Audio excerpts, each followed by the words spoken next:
hay un eje como no existe en el mundo. Y hablo de un eje no como los que hemos conocido, ejes guerreros, ejes militares o ejes macroeconómicos. Hablo de un eje de sensibilidad, de arte, de magnífica arquitectura, de belleza, que lo definió muy bien Federico en su Baladilla de los Tres Ríos.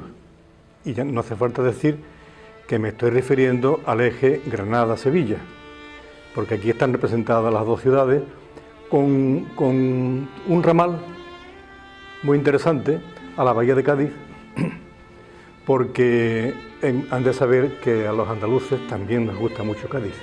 No Cádiz ciudad solamente, sino la bahía en general, la Bahía de la Luz.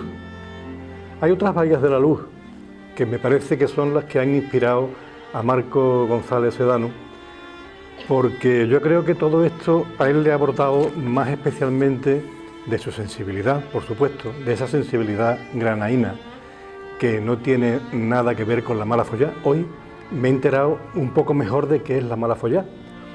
Y si es lo que me han dicho, estoy convencido de que hay granaínos sin mala follá. Y Marco es uno de ellos. Entonces, él, habiendo nacido en una ciudad artística como es Granada, habiendo vivido en otra ciudad artística como es Sevilla, donde realmente ha ido a desarrollar este arte, ha sido en la Bahía de Almería, en la otra punta de Andalucía. Y es que Andalucía es muy grande, pero es una, aunque haya quien no le guste. Porque si tenemos que hablar de algo en Andalucía, es de todo lo mucho que nos une. No voy a dar un discurso ahora sobre eso, ya los he dado otras veces y me tocará darlos, espero, otra vez más, pero hoy estoy aquí para hablar de Marco. Y Marco es una persona que tiene una serie de cualidades importantísimas. Yo la verdad no le he conocido muchos defectos, sinceramente. Tampoco estamos todos días juntos, a lo mejor si hubiéramos estado más tiempo juntos le saco algunos, pero de momento no se lo he conocido. Es un buen amigo, es un buen padre, y es un buen amigo y un buen padre a pesar de que hay gente que ha intentado y que intenta que eso no sea posible, no solamente en él, en todos nosotros, pero él lo supera. Es una persona capaz de sufrir sin que se le note, pero es más, es una persona capaz de estar sufriendo y estar preocupándose por las demás personas que sufren. Y eso es un meritazo, eso de pensar en los demás, no digo por delante, pero por lo menos al mismo tiempo que en uno mismo. Y quizás, ¿por qué no?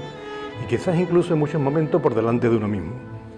Porque hay que ser muy generoso para pasar lo que ha pasado Marco y estar pensando en lo que le pasa a los demás. Y en lo que le pasa a los demás, en lo que nos pasa a todos, ha volcado su alma, lo ha volcado en este libro.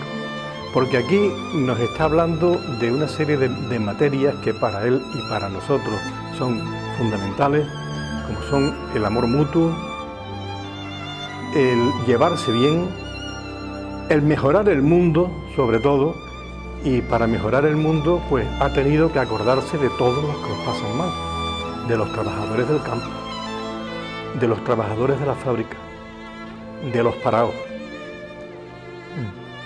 de los sirios, de los palestinos, de la gente que lo pasa mal por culpa de la bota del tío San, también fuera de Andalucía, porque son gente y son tierras que también tienen mucho que ver con nosotros. Porque la cultura que se dice que llegó a Andalucía a partir del año 709 no era una cultura árabe, era una cultura griega.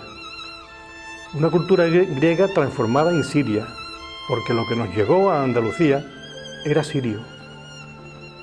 Por algo la capital estaba en Damasco, en la actual Siria, y entonces Siria no era la actual, era mucho más grande.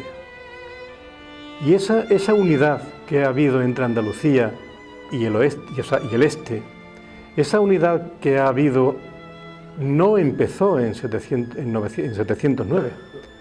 Esa unidad empezó muchísimo antes, cuando los mayores barcos del mundo antiguo transitaban por el Mediterráneo de punta a punta Y no se conformaban con transitar por el Mediterráneo, sino que llegaban hasta las islas Casiterides, hasta Ibernia, la actual Irlanda. Y todo ese pozo lo tiene un turdetano, un tarteso, un andalusí y un andaluz, como es Marco. Él escribe desde el interior, como empieza su nombre en el primer capítulo. Él se refiere a los mayores que deberíamos ser niños, porque si no somos niños no vamos a salvar el mundo. Tenemos que pensar como niños para ser generosos con nosotros mismos y sobre todo con los demás. Y todo eso nos lo está diciendo en el libro, como nos está enjuiciando a Europa, cuando nos dice que el invierno no es para pobres, o cuando nos dice que la Unión Europea es una carcajada grotesca. Yo no quiero leer poemas completos para no alargarme, y por eso solamente he tomado, aunque dicen que eso no es ortodoxo, he tomado solamente algunos párrafos. Pero hay uno que se llama Duerme la clase obrera, en el cual nos está dando su sentimiento sobre lo que nos está ocurriendo en este momento, por qué nos conformamos con todo, por qué se ha perdido la combatividad, por qué se ha perdido las ganas de pelear para mejorar nuestra existencia. Quizás porque nos dieron un caramelito de unos años de bonanza para después quitárnoslos bruscamente de la boca y nos hemos quedado callados, cuando hemos vuelto no a lo anterior al caramelo, sino a estar mucho peor que antes del caramelo.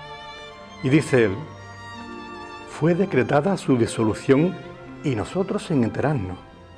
Seguimos trabajando para ello sin parar la producción. Ya ves si fuimos inconscientes que después del decreto seguimos sembrando los campos, recogiendo espigas, diseñando puentes. ¿Quién fue un compañero ilustrado? ¿Quién picó la sentencia que disuelta nuestra clase, esclavos nos hacía? Ilusos traidores. Si no existe el sujeto que la historia ilumine, ¿quién le abrirá al sol la puerta cada mañana?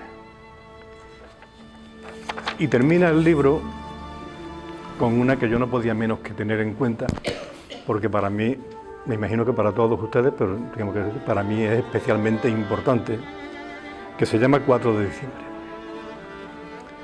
Mi madre nació ayer, inmensa, blanca y verde. Va preñada de mar y de monte. Es un río que navega a los confines de la tierra. Mi matria, un vergel de desiertos y vegas, de piedras con historias pasadas y nuevas. Mi fértil matria, de millones de hijos, arrastra pesadas cadenas de siglos de amos viejos que la oprimen y la condenan. Sus retorcidos troncos, hombres y mujeres que laboran, enamorados soñadores, los hijos que la veneran. Mi matria espera, como todos los pueblos esclavos, una voz que se acerque y le diga: Andalucía, libérate de tus cadenas. Muchas gracias.